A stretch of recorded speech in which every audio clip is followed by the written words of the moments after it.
আপনার যদি ল্যাপটপ বা কম্পিউটার থাকে বা কিনবেন ভাবতেছেন তাহলে এই ভিডিওটি আপনাদের অনেক বেশি কাজে আসবে। কেননা এই ভিডিওতে আমি আপনাদের সাথে উইন্ডোজ কম্পিউটারের খুবই দরকারি 7টি সেটিংস বা টিক্স শেয়ার করব।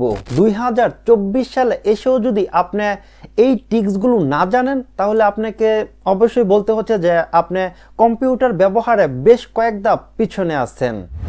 আমার লিস্টে থাকা 1 নাম্বার টিক্স হচ্ছে ক্রিয়েট পার্টিশন। আমাদের কম্পিউটারে থাকা এই জিনিসগুলোকে বলা হয়ে থাকে ড্রাইভ বা পার্টিশন। আমার এই পার্টিশনটা দেখতে পাচ্ছেন যে 500 জিবি। আমার কাছে মনে হচ্ছে যে এই 500 জিবি দিয়ে আমি দুটি পার্টিশন বানাবো, আমি একটি পার্টিশন আর রাখবো না। নতুন পার্টিশন তৈরি করার জন্য আমি এই ফাইলটাকে মিনিমাইজ করি, তারপর আমি দিস পিসির উপরে মাউসের রাইট বাটন ক্লিক করি, এখান থেকে ম্যানেজ, এখান থেকে ডিস্ক ম্যানেজমেন্টে ক্লিক করি। এখানে দেখতে পাচ্ছেন যে ডি পার্টিশন, এখানে মাউসের রাইট বাটন ক্লিক করি, এখান থেকে শ্রিঙ্ক ভলিউমে ক্লিক করি। আপনি এখন কত জিবি নতুন পার্টিশন তৈরি করতে চাচ্ছেন সেটা এখান থেকে দিতে হবে। আমি যেমন 200 জিবি ভেঙে নতুন আর একটি পার্টিশন তৈরি করব, তার জন্য আমি নিচে থেকে ক্যালকুলেটর ওপেন করি। 1 জিবি সমান হচ্ছে 1024 এমবি, সেজন্য আমি 1024 দিয়ে দিলাম, তারপর গুণন, তারপর হচ্ছে 200, এখানে সমান দিলাম। 200 জিবি সমান হচ্ছে 2,04,800 এমবি, সেজন্য আমি এখানে দিয়ে দিব 2,04,800। আমার এই পার্টিশনে 500 জিবির একটু বেশি আছে, সেজন্য আমি এখানে 800 জায়গায় 850 দিয়ে দিব। তারপর নিচে থেকে শ্রিঙ্কে ক্লিক করি। এখানে দেখতে পাচ্ছেন যে 200 জিবি আনএলোকেটেড হয়ে গেছে। এখানে আমি মাউসের রাইট বাটন ক্লিক করি, এখান থেকে নিউ সিম্পল ভলিউমে ক্লিক করি, এখান থেকে নেক্সট, আবার এখান থেকে নেক্সট, নেক্সট, আবার নেক্সট, এখান থেকে ফিনিশে ক্লিক করি। এখানে দেখতে পাচ্ছেন যে 200 জিবির একটি পার্টিশন তৈরি হয়ে গেছে। আমি এখন নিচে থেকে ফাইল ওপেন করি। আবার আপনার কাছে মনে হচ্ছে যে আপনি এই দুটি পার্টিশন একটা পার্টিশন করে ফেলবেন। এখন আমরা কম্পিউটার ম্যানেজমেন্ট ওপেন করি, তারপর এখান থেকে নিউ ভলিউম যে পার্টিশন আছে এটা ডিলিট করে দিব।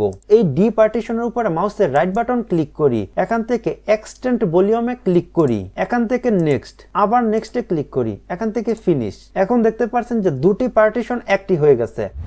2 নাম্বার টিক্স হচ্ছে লক ফোল্ডার বা ফাইলস। আমাদের কম্পিউটার বা ল্যাপটপে অনেক দরকারি ফাইল বা ফোল্ডার থাকে। এই ফাইলগুলো কিভাবে আপনারা লক করবেন, মানে পাসওয়ার্ড দিয়ে কিভাবে লক করবেন, চলেন সেটা দেখি। তার জন্য আমাদের একটি সফটওয়্যার প্রয়োজন হবে। সফটওয়্যারটি ডাউনলোড করার জন্য যে কোনো একটি ব্রাউজার ওপেন করি, উইনরার লিখে সার্চ করি। কম বেশ সকলের কম্পিউটারে এই সফটওয়্যারটি ইনস্টল করা থাকে। যদি আপনার কম্পিউটারে না থাকে তাহলে এখান থেকে এই সফটওয়্যারটি ডাউনলোড করে ইনস্টল করে নেবেন।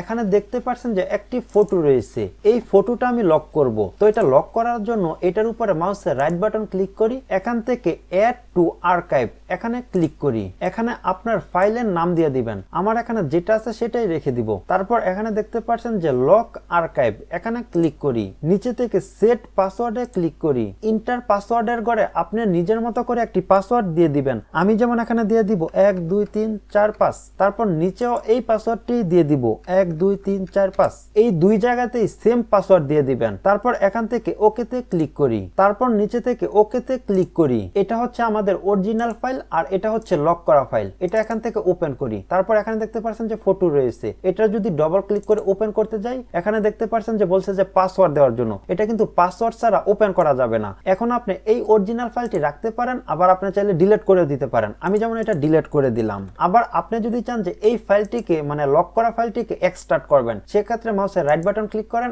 এখান থেকে এক্সট্রাক্ট হেয়ারে ক্লিক করেন। এখানে যদি আমি 1 2 3 4 5 এটা দিয়ে দিলাম, তারপর ওকেতে ক্লিক করি। এখন দেখতে পাচ্ছেন যে ফটোটি এক্সট্রাক্ট হয়ে গেছে। আমার লিস্টে থাকা 3 নাম্বার টিক্স হচ্ছে হাইড ফাইলস।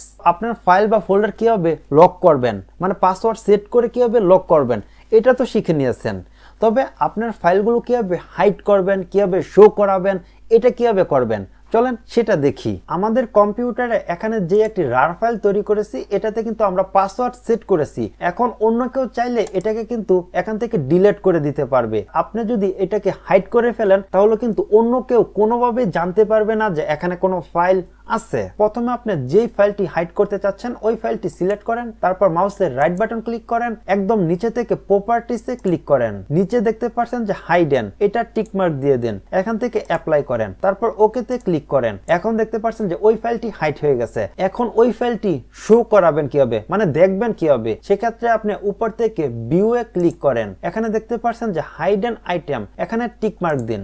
এখন দেখতে পাচ্ছেন যে ওই হাইড ফাইলটি শো করতেছে। তো এটাকে কিভাবে আনহাইড করবেন, আনহাইড করার জন্য মাউসের রাইট বাটন ক্লিক করেন, এখান থেকে প্রপার্টিসে ক্লিক করেন, এখান থেকে এই টিক মার্কটা উঠিয়ে দেন, তারপর এখান থেকে অ্যাপ্লাই ক্লিক করেন, ওকেতে ক্লিক করেন। এখন দেখতে পাচ্ছেন যে এটা আনহাইড হয়ে গেছে। আমার লিস্টে থাকা 4 নাম্বার টিক্স হচ্ছে শো দিস পিসি। আমাদের সকলের কম্পিউটারের ডেস্কটপে এরকম দিস পিসি রয়েছে। এই দিস পিসিটা মনে করেন যে আপনি ভুলবশত ডিলিট করে ফেললেন, তো আমার দিস পিসি তো এখন প্রয়োজন, তো এটা আমি কিভাবে শো করাবো? তার জন্য আমি এখান থেকে মানে ডেস্কটপ থেকে মাউসের রাইট বাটন ক্লিক করি, এখান থেকে পার্সোনালাইজে ক্লিক করি, এখান থেকে থিমসে ক্লিক করি, তারপর এখানে দেখতে পাচ্ছেন যে ডেস্কটপ আইকন সেটিংস, এখানে ক্লিক করি, এখানে দেখতে পাচ্ছেন যে ডেস্কটপ আইকন, এখান থেকে কম্পিউটারে টিক মার্ক দেন, তারপর নিচে থেকে অ্যাপ্লাই ক্লিক করেন, এখান থেকে ওকেতে ক্লিক করেন, এটা ক্লোজ করে দিন। এখন দেখতে পাচ্ছেন যে দিস পিসি অপশনটা চলে আসছে। 5 নাম্বার টিক্স হচ্ছে আইকন চেঞ্জ। আমাদের কম্পিউটারে অনেক ফোল্ডার বা ফাইল রয়েছে, এই ফাইল বা ফোল্ডারগুলোর আইকন কিভাবে চেঞ্জ করবেন চলেন সেটা দেখি। ফোল্ডারের এই আইকনটি চেঞ্জ করার জন্য ফোল্ডারের উপরে এসে মাউসের রাইট বাটন ক্লিক করেন, এখান থেকে প্রপার্টিসে ক্লিক করেন, এখান থেকে কাস্টমাইজে ক্লিক করেন, নিচে থেকে চেঞ্জ আইকনে ক্লিক করেন। এখানে দেখতে পাচ্ছেন যে অনেক রকম আইকন রয়েছে, আপনার যেটা খুশি সেটাই সিলেক্ট করতে পারেন। আমি যেমন এখান থেকে কোনটা সিলেক্ট করা যায়, আমি এখান থেকে এটা সিলেক্ট করে দিলাম, তারপর এখান থেকে ওকেতে ক্লিক করি, এখান থেকে অ্যাপ্লাই, এখান থেকে ওকেতে ক্লিক করি। এখন দেখতে পাচ্ছেন যে এই ফোল্ডারের আইকনটা চেঞ্জ হয়ে গেছে। চেঞ্জ তো করতে পারলেন, এখন যদি আপনার কাছে মনে হয় যে আপনি আগের মতো করে ফেলবেন, তো কিভাবে করবেন? আগের মতো করে ফোল্ডারটি সিলেক্ট করেন, নিচে থেকে প্রপার্টিস, এখান থেকে কাস্টমাইজ, তারপর এখান থেকে চেঞ্জ আইকনে ক্লিক করেন, নিচে থেকে রিস্টোর ডিফল্টে ক্লিক করেন, এখান থেকে অ্যাপ্লাই ক্লিক করেন, ওকেতে ক্লিক করেন। এখন দেখতে পাচ্ছেন যে এই ফোল্ডারের অরিজিনাল আইকনটা চলে আসছে।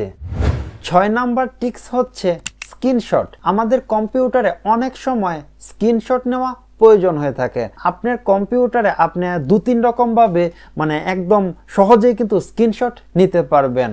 স্ক্রিনশট নেওয়ার প্রথম প্রসেসটা হচ্ছে একটি টুলস এর মাধ্যমে। তার জন্য আপনি এখান থেকে সার্চে চলে আসেন, SNIPPING স্ন্যাপিং TOOL স্ন্যাপিং টুল, এই টুলটি ওপেন করবেন, এখান থেকে নিউ ক্লিক করেন।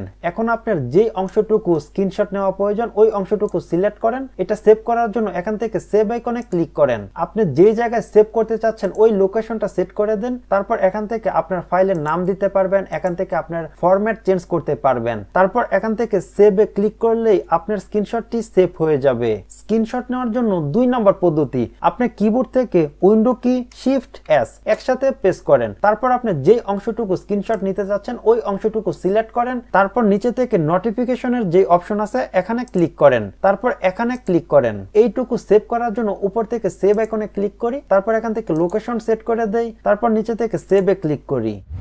আমার লিস্টে থাকা 7 নাম্বার টিক্স হচ্ছে নিউ ডেস্কটপ। আমার কম্পিউটারে এখন দেখতে পাচ্ছেন যে ফটোশপ, নোটপ্যাড, তারপর ক্যালকুলেটর এই সব কিছু ওপেন করা আছে। আমি চাচ্ছি না এগুলো ক্লোজ করতে, সেজন্য আমি নিচে চলে আসব, টাস্ক ভিউ, এখানে ক্লিক করি, তারপর এখানে দেখতে পাচ্ছেন যে নিউ ডেস্কটপ, এখানে ক্লিক করি। ডেস্কটপ 2 এটা হচ্ছে নতুন একটি ডেস্কটপ। এখানে দেখতে পাচ্ছেন যে কোন রকম সফটওয়্যার কিন্তু নেই এখানে, আর এখানে আমি কামতাসিয়া দিয়ে আমার কম্পিউটারের স্ক্রিন রেকর্ড করতেছি, সেজন্য এটা শো করতেছে আর কি। এরকম ভাবে আপনারা বেশ কয়েকটা ডেস্কটপ ক্রিয়েট করতে পারবেন। আমি এখন আগের ডেস্কটপে যেতে চাচ্ছি, সেই ক্ষেত্রে এখানে ক্লিক করি, তারপর আমি এখান থেকে ডেস্কটপ 1 এ ক্লিক করি। এখন দেখতে পাচ্ছেন যে আগের ডেস্কটপে চলে আসছে। আপনারা কোন টিক্স গুলো জানতেন আর কোন টিক্স গুলো নতুন শিখেছেন সেটা কমেন্টস করে জানাতে পারেন, আর বুঝতে কোনো রকম সমস্যা হলে সেটাও কিন্তু কমেন্টস করে জানাতে পারেন। ভিডিওটি ভালো লাগলে অবশ্যই লাইক করে দিবেন, চ্যানেলে নতুন হয়ে থাকলে চ্যানেলটি সাবস্ক্রাইব করে দিবেন। তো আজ এ পর্যন্তই, দেখাবো অন্য কোনো ভিডিওতে। আল্লাহ হাফেজ।